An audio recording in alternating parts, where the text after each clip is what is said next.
From a former dragon aspect shattering the world to a digital plague infecting thousands of players, World of Warcraft has seen its fair share of unique events. As World of Warcraft approaches its 20th anniversary, moments like these have written the history of Azeroth itself through unique gameplay and story elements. It seems like there's always something new and exciting going on in Azeroth, so let's take a look at some of our favorites throughout the first 10 years of WoW.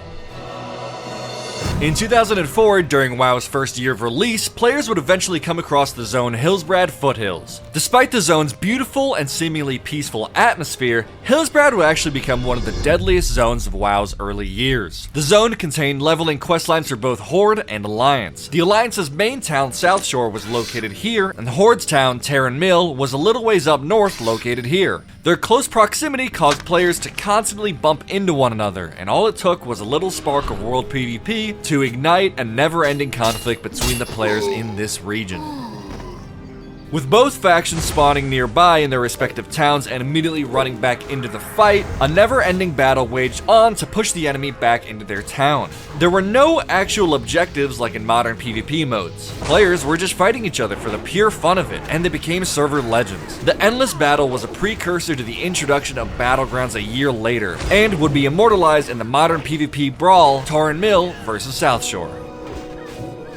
World of Warcraft's third expansion, Cataclysm, brought forth the destruction of major historical landmarks across the world. With zones forever changed, questing players had a chance to be visited by Deathwing, but not in a friendly way. Soaring in the sky and spewing flame down below, Deathwing would torch anybody unlucky enough to be in his path. The sky would change, wildlife and flora would be set ablaze, and players who have found themselves in range would be one-shot. However, if a player was killed by Deathwing in this way, they would earn the fitting achievement, Stood in the Fire.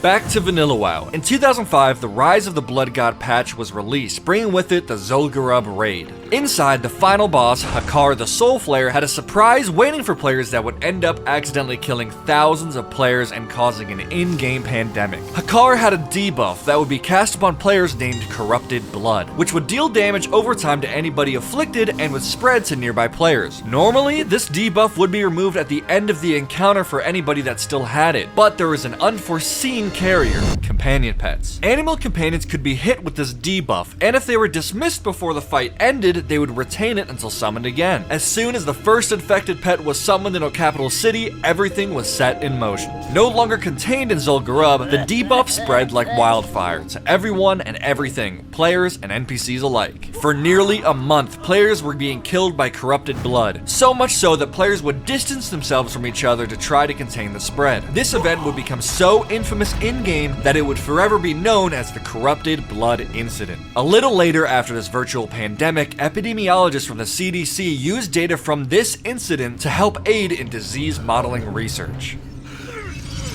A year later in 2006 brought the legendary patch, the Gates of Ankorage. This patch included a famous server-wide event involving players from each faction contributing to the war effort to become the first to ring the gong and open the doors to Ankorage. During this event, no matter your level, you could contribute to the war effort. Low-level players could turn in light leather or peace bloom, for example, while endgame players could turn in thorium bars or mageweave bandages. Every player was contributing resources to help complete this quest. Once completed, it took 5 days for these supplies to be boarded onto Zeppelins to Silithus, but in the meantime, players had to craft the Scepter of the Shifting Sands, then ring the gong. This would open the gates and players would have to make a stand, fighting off the old god Cthulhu's minions. What followed was known as the 10-hour war, and as you would assume, for the next 10 hours, Cthulhu's minions would burst out of the gates fighting all that dared try to enter.